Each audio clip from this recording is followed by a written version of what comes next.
Okay.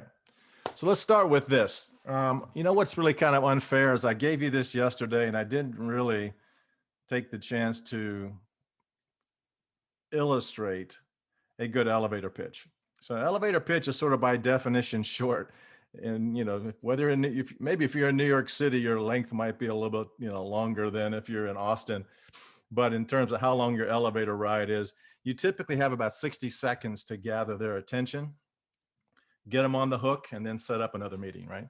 So last year, I kind of came off the bench with Christian and and we took on an engagement, and I ran that for about 9 months, and so I know that deal pretty well. And so what I thought I would do is give you guys a quick elevator pitch. All right.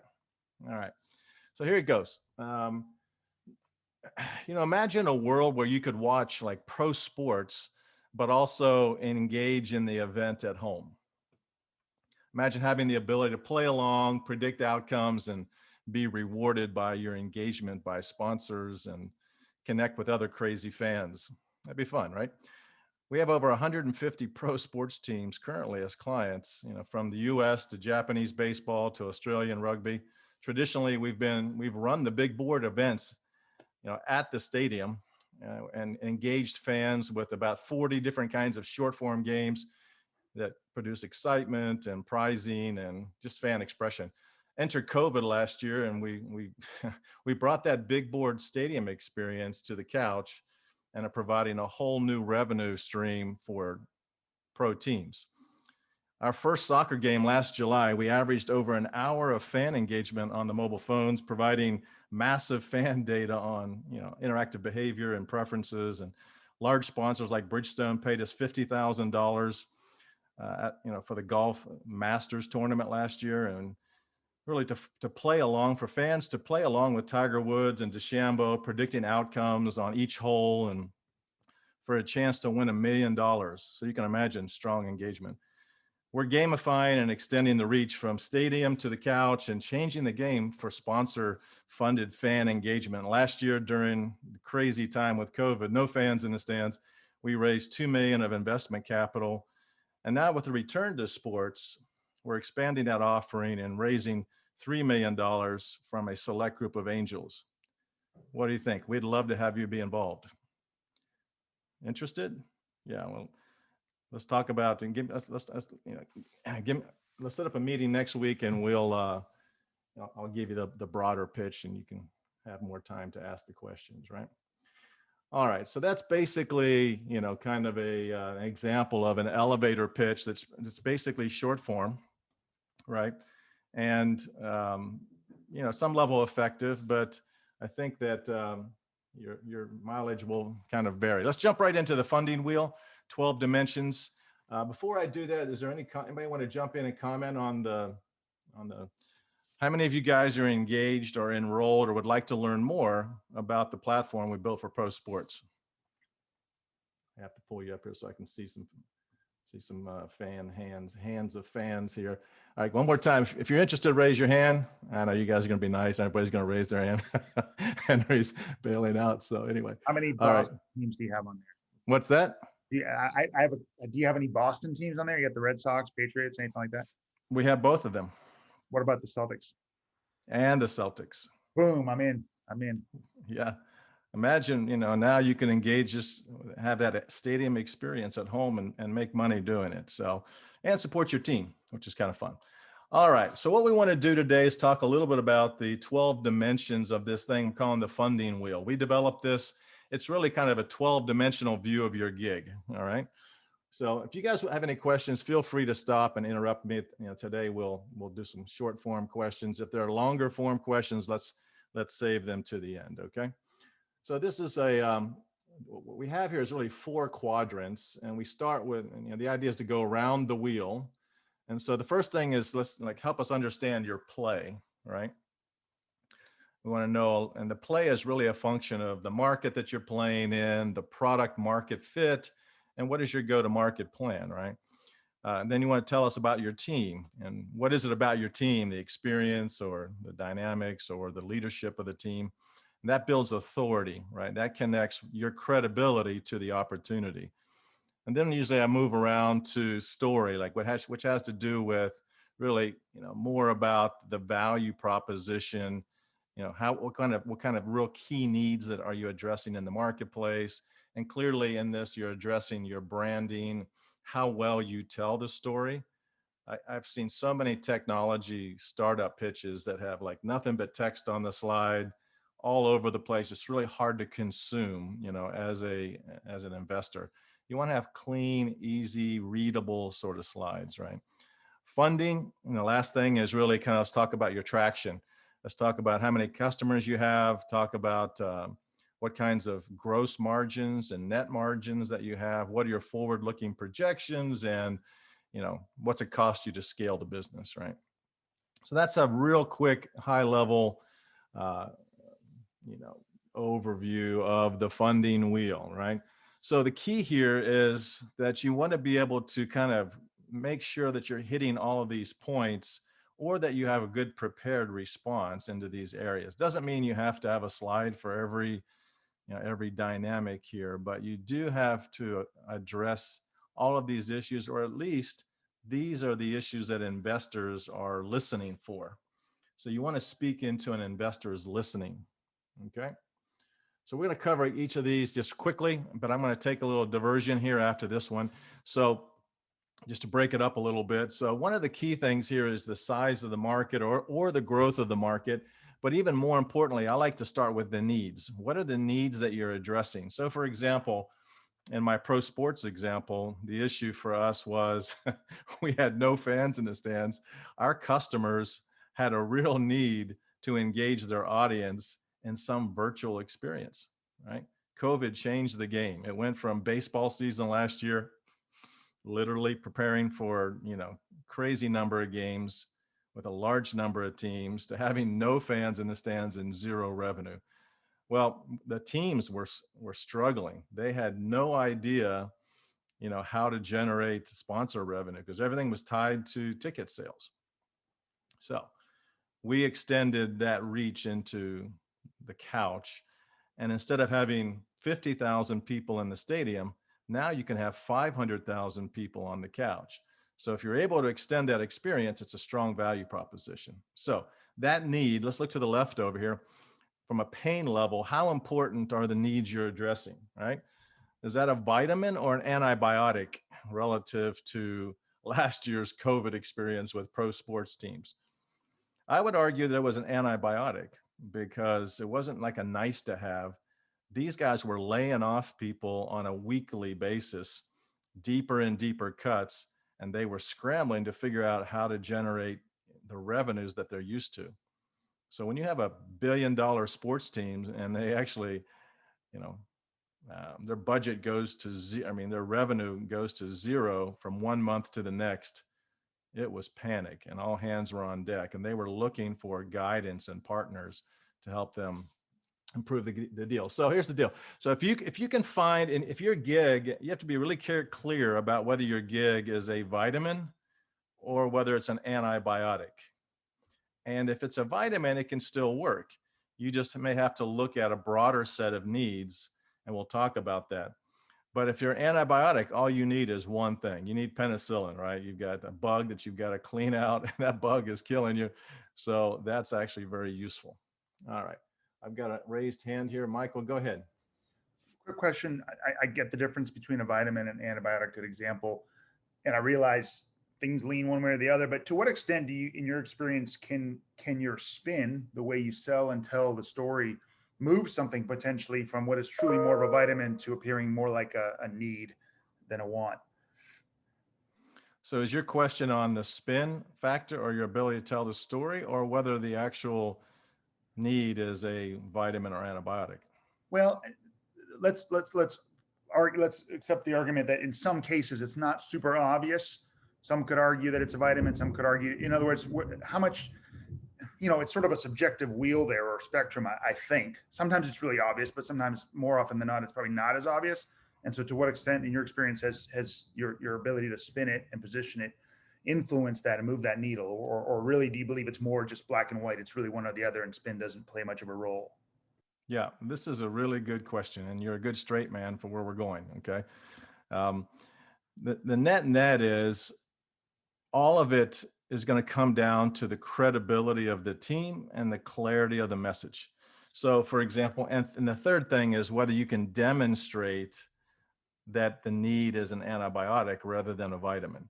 So the question is how do you demonstrate that? Either you demonstrate it with your traction on a new application that you've built, or the number of downloads, or you can demonstrate real desire. But what happens if you haven't even built the application yet? And you can raise capital without even building the application if it's a good enough pain point. And in that case, you can go out and actually demonstrate that this is a important unsatisfied need. And if you can demonstrate that it's an important need and it's currently not satisfied well with other solutions in the marketplace, you can get money ahead of even building the solution. Okay. Now, there's a broad spectrum of quality of need, from nice to have to need to have. And it really comes down to your ability to convince the investor that that need is important, right? Or those set of needs that could be emotional or functional or social jobs are being met in such a way that that it's enough for them to gain traction or pay the price tag for that, right? So I don't know if I'm answering your question, but I think it really is about, yes, the answer is yes, you can. The quality of your presentation, the quality of your team, the quality of your experience and credibility can help people believe you. But at the end of the day, you're going to have to demonstrate quantifiable mechanisms or quantifiable data that supports your argument. Ultimately, people might be really interested in what you're presenting at the meeting, but they're going to spend 30 days in due diligence. And during that due diligence time, you're going to get checked out. VCs will typically interview a half a dozen of subject matter experts in the space to get their opinions on it. And they're going to question your credibility. And there's a whole bunch of sort of distinctions here relative to new solutions that haven't been built before, or if it's another solution where there's comparables in the marketplace. Okay. So let's continue. And I want to cover this. What exactly, Michael, what you're talking about, this idea of how do we demonstrate or predict the pain point in a marketplace in a way that's quantifiable. And if you can do that, I guarantee you it's going to increase your stock value, if you will. Okay. So here's a good example, Michael. In I think it was 84. Oh yeah, 1984. I was actually working at IBM, and they had spent $1 billion developing this new thing called the PC Junior. It was a QWERTY keyboard, but wireless keyboard. And at the end of the day, it was built for a lower end market. Wall Street Journal, as soon as it was launched, says it came out with this article that it was a flop. And I can tell you, people inside of IBM were scrambling. They spent all this time. Imagine all the tooling and all the production and all the cost and all the expense for marketing to launch this brand new concept of a computer, but they totally missed it. Like within 6 months, I think the thing would completely shut down. It was a total flop. So a buddy of mine basically was one of the guys inside of IBM at the time, and he was struggling with, how could this happen? How could you spend a year or 2 years? I'm not sure exactly the length of time. I'm sure it was probably a couple of years, top secret development, and come out with a product that nobody wants. Well, he spent the next 20 years at Motorola and some other places as a consultant, developing this innovation sort of methodology he calls the outcome-driven innovation, which I became a big proponent of. I was a CTO and a gig we were building, and I was like, man, if I could predict the future based on just, and gather quantifiable data ahead of putting the first line of code on the paper, that would be unbelievable. It's kind of like the golden goose, right? That just keeps laying eggs. So what was interesting is Clayton Christensen. You guys may know him. He's a consultant at he's written a bunch of books, Crossing the Chasm and et cetera, and very popular among startups and really traditionally corporate enterprise. He and Tony Alwick, who wrote this book on what customers want, used to fight back and forth. And actually, Clayton eventually came around to Tony's way of thinking.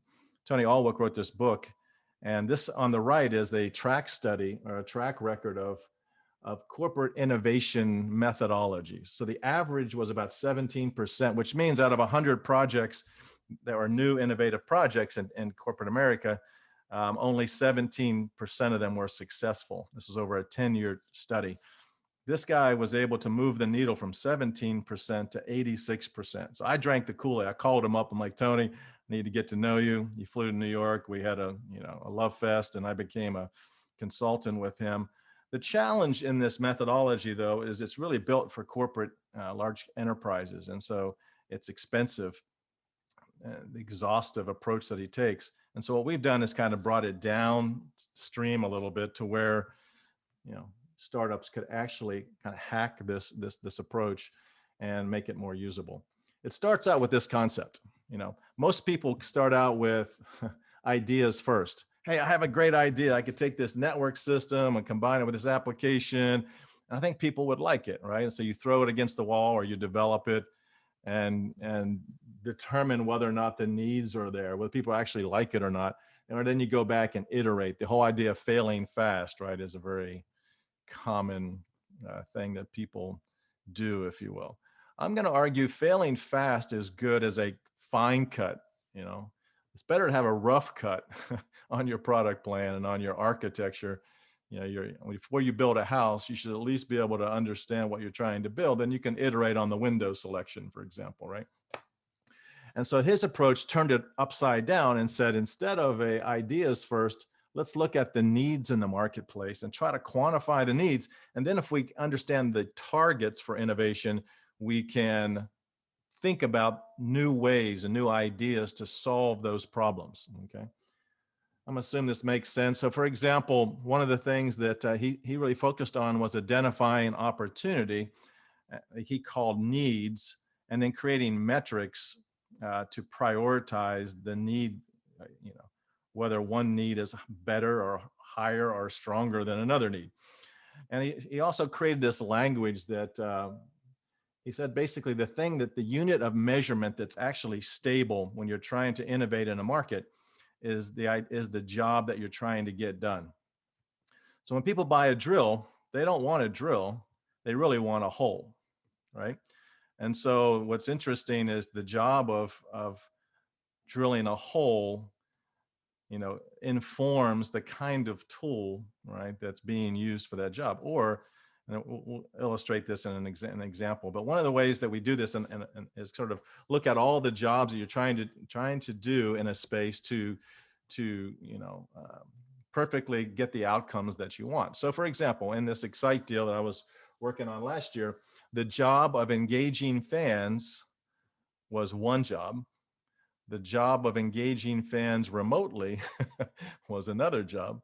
The job of producing a great show was a third. A job of having sponsors engage in that show is a fourth, and you get the idea. But if you look at this, then what you do is you figure out the actual timing on these things. So let me use an example. You're in college and you need to do your laundry, right? So what's the first step in doing your laundry? Well, number one, you might want to determine, it's the job of determining what clothes are clean or dirty. How do we determine this? Somebody give me a quick answer. How do you, when you're in college, how do you separate whether your underwear is clean or whether it's dirty? The sniff test. The sniff test, right? Isn't that where that comes from? it kind of is one of the, usual illustrations of that. But I had a college roommate that was, would basically turn his underwear inside out and then frontwards and backwards and wear it 4 times for every wash. So, but the idea of being able to identify whether your laundry is dirty or clean, what might be the first step.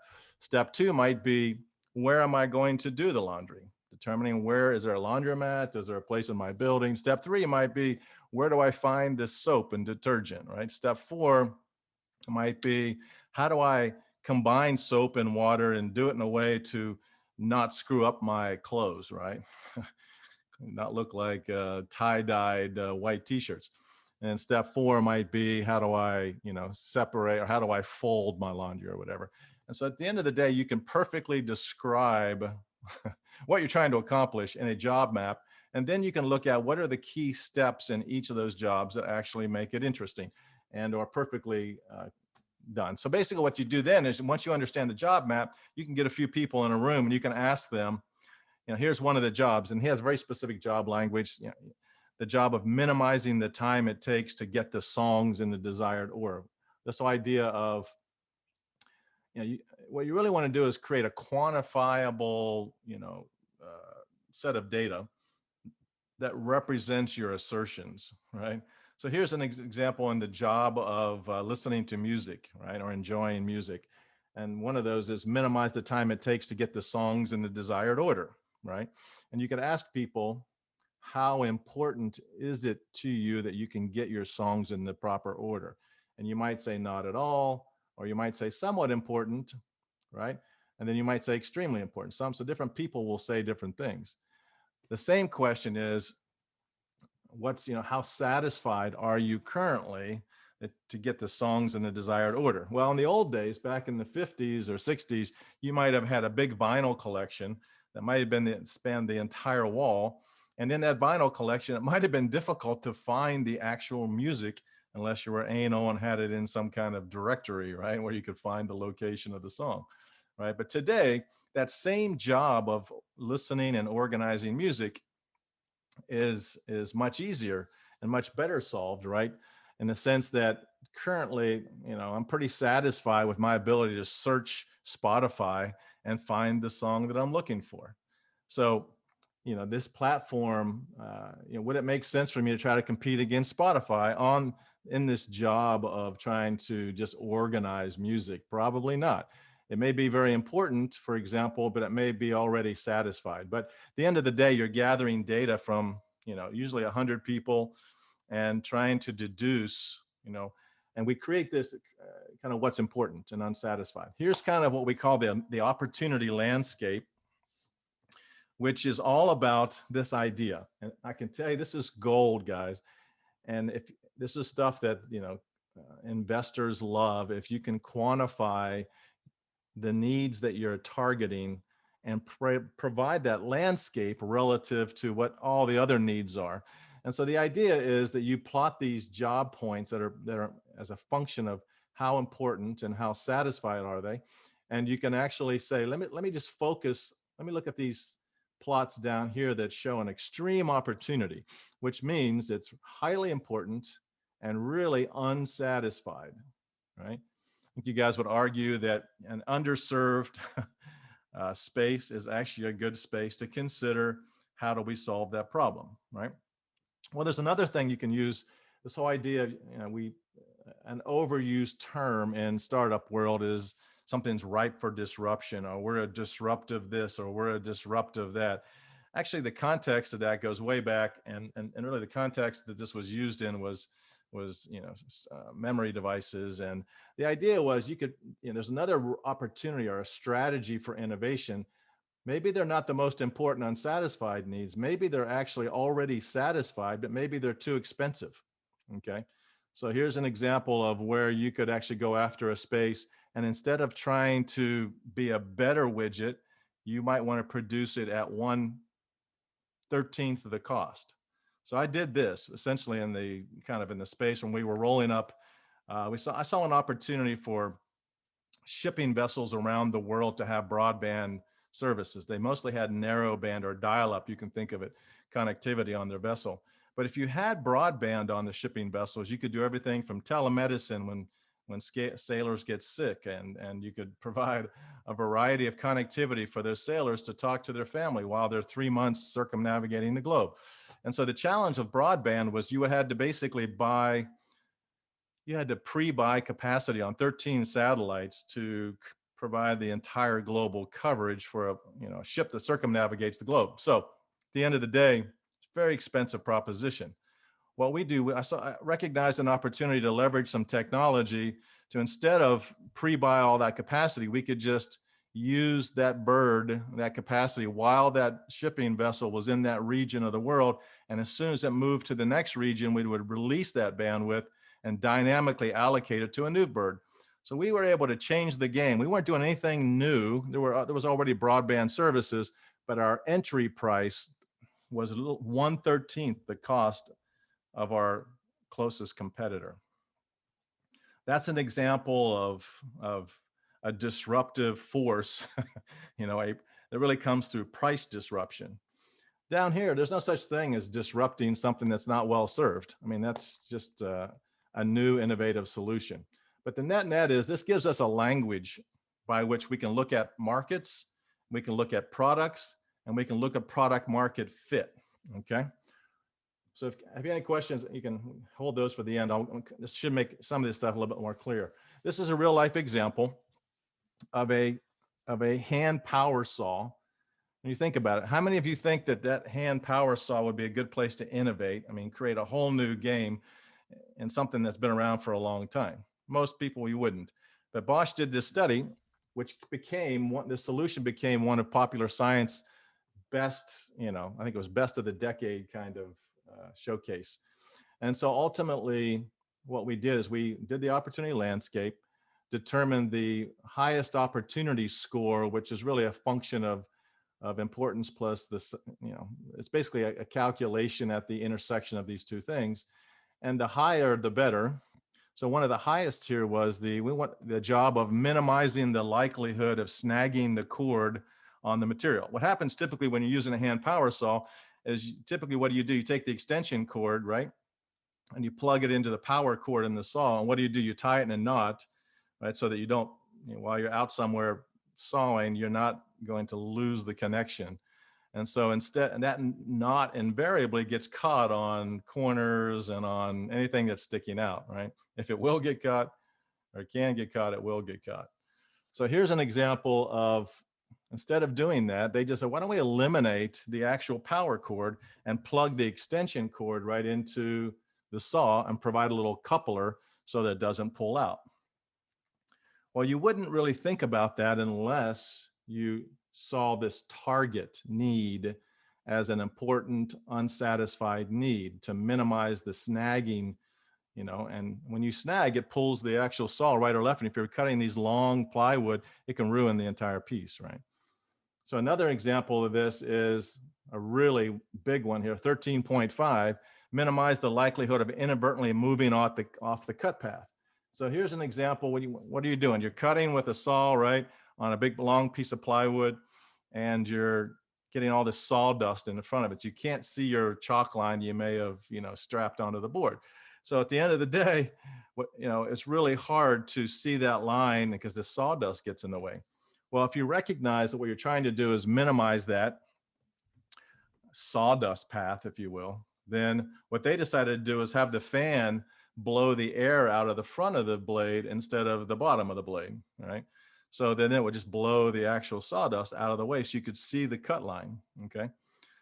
So it doesn't take rocket scientists to figure out these two solutions, but you really need to understand where to target the innovation, if that makes sense.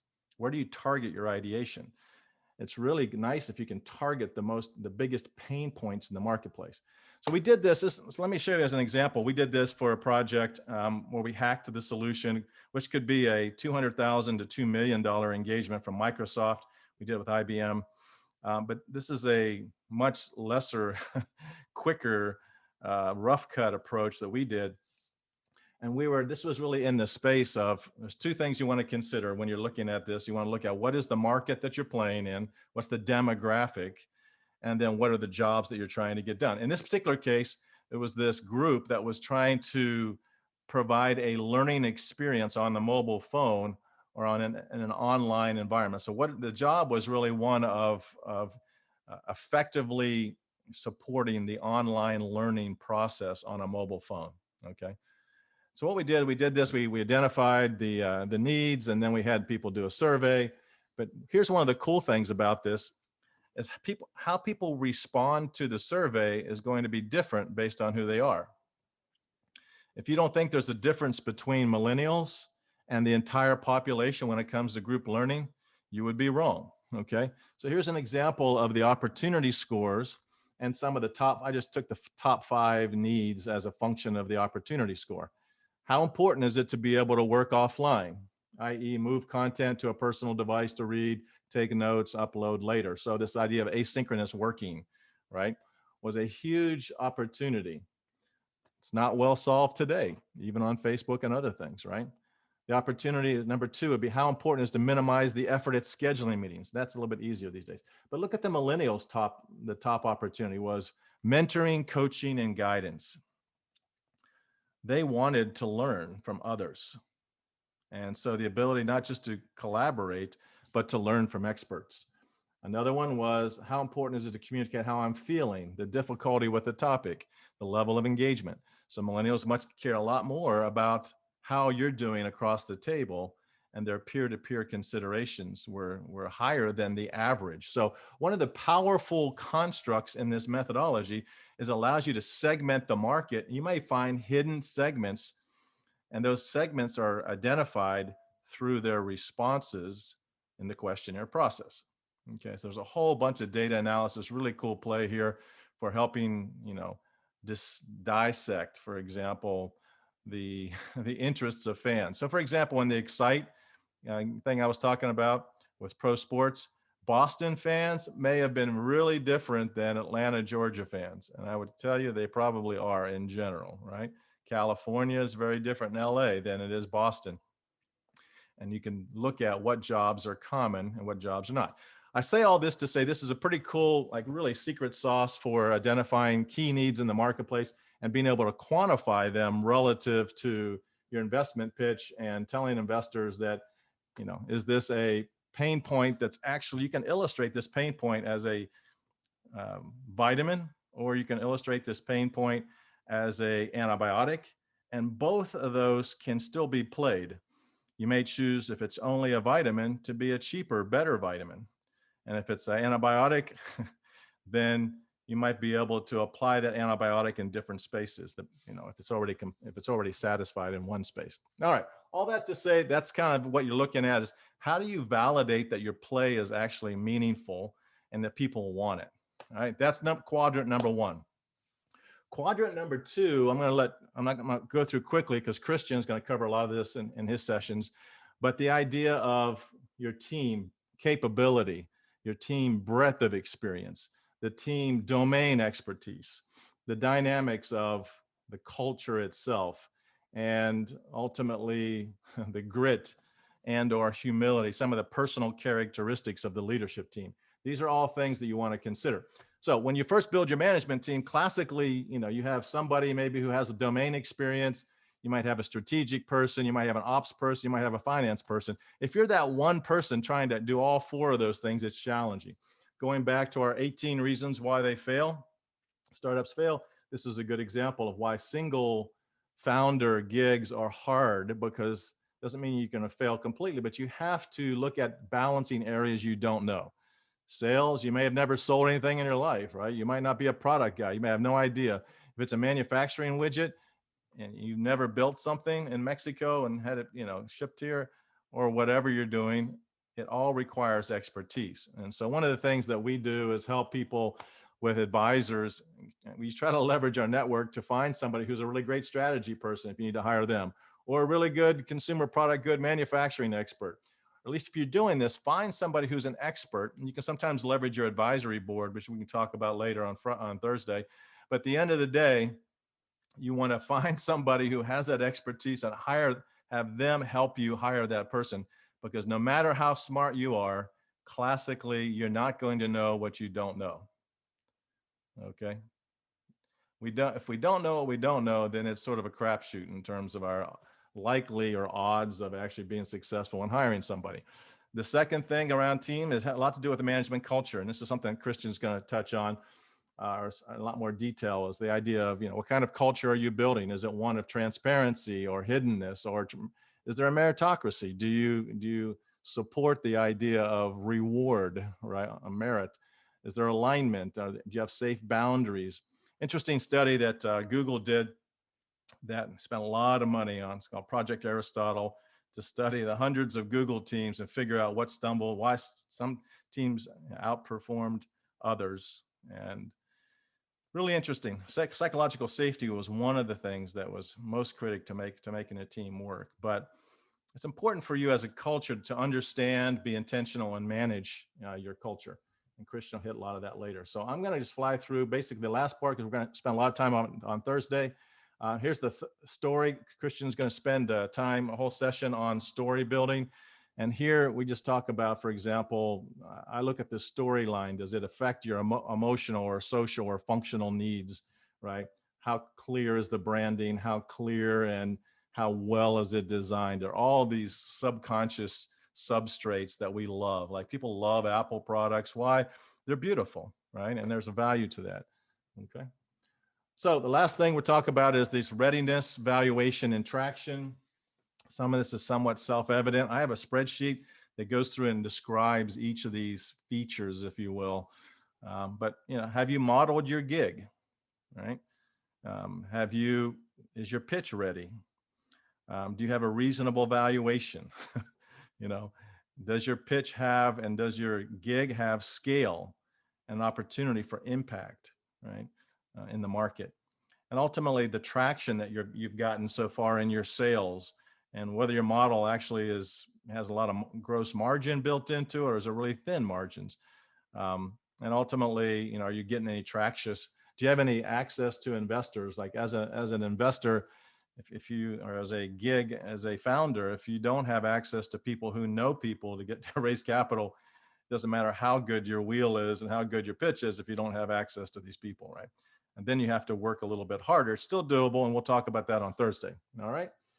So let's get into a couple examples here. How the funding wheel was useful for scoring. This is actually how the founder this is actually how we also evaluated the founder when they came into us. Okay.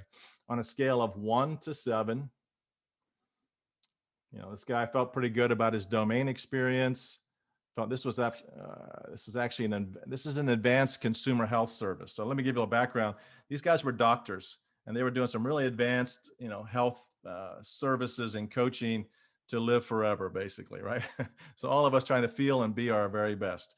So these were doctors. So these guys had a lot of domain experience. They had very little funding readiness. They had very kind of a so-so model. And so ultimately, after 90 days, we worked with this team and helped them significantly. We helped them improve their funding readiness and their valuation and their relational access to capital. We helped them with their branding and their value model. But if you notice over here, we could help them some with the team dynamics, but there was a limitation. Fundamentally, we didn't move the needle too much relative to the team. And that's fundamentally because doctors, are sort of rigid in their approach, aren't very coachable in general, and was a challenge for us. So here's another example, the go-to-market plan. They really didn't want to move their needle. They didn't want to change the way they did things very well. So after 90 days, we could talk to investors and tell them, hey, it's a good gig or not. But these are the things you'll want to be able to take a look at. To augment the leadership, you need to look at the scale system side of scaling, and you want to focus on the go-to-market plan. So this is a way for us to both self-analyze, but also when we're looking with investors, it's a way for us to do due diligence, and even for ourselves, who we get involved with. It's really important whether we can actually help the company or not. Here's another commercial design service. These guys did window tinting, surface designs that were mapped into like wallpaper for large corporations. This was their kind of self-analysis. They were pretty clear about what they did and what they didn't do, but the rest of they really had very few business skills, right? They were kind of taking kind of word of mouth and working from gig to gig, right? And so ultimately, we were able to move the needle and the clarity and the branding and their value proposition, raise the pricing. We're able to increase their access to capital and broaden their market access, improve the product, improve the go-to-market plan. But the real challenge, again, was leadership and this idea of funding readiness. It really wasn't a fundable deal. Great gig, but ultimately without some work, it really wasn't fundable by outside investors. It was more of a professional services company that had lots of opportunity to scale their business, but really wasn't a fundable deal. The third one is an art marketplace. This was kind of a interesting product, had some clarity and really nice brand, some decent branding, right? But after 90 days, we were able to really move the needle in funding readiness valuation. We actually helped them raise capital at twice the valuation that they were actually looking at. And we're able to move the go-to-market plan, the product, really significantly expanding their play and the size of their opportunity. But this particular gig were some artists that, you know, just really weren't very open or interested in the business side of the business, if you will. They were more the artist, the creative interests, and liked hanging out with that community, but didn't really have what it took to you know, we helped them land capital, but they didn't actually use the capital very well. Okay, so this is just an example how this wheel can be used. All right, I'm going to stop there. This is the homework. I want you guys to essentially rate yourselves.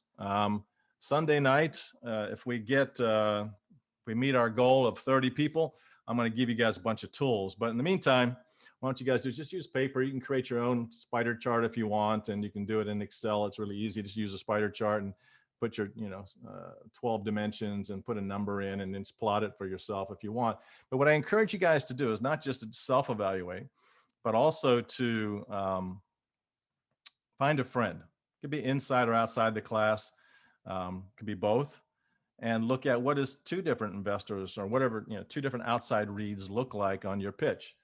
And you may not even have a pitch, and that is a little more challenge, but you can think about, even if you don't have a pitch, what do you really think you can illustrate well, and where are the areas that you don't have a good idea how to illustrate. All right.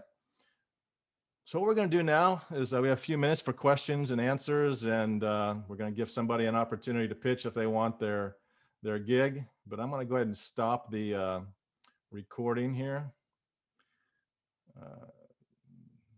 I'll just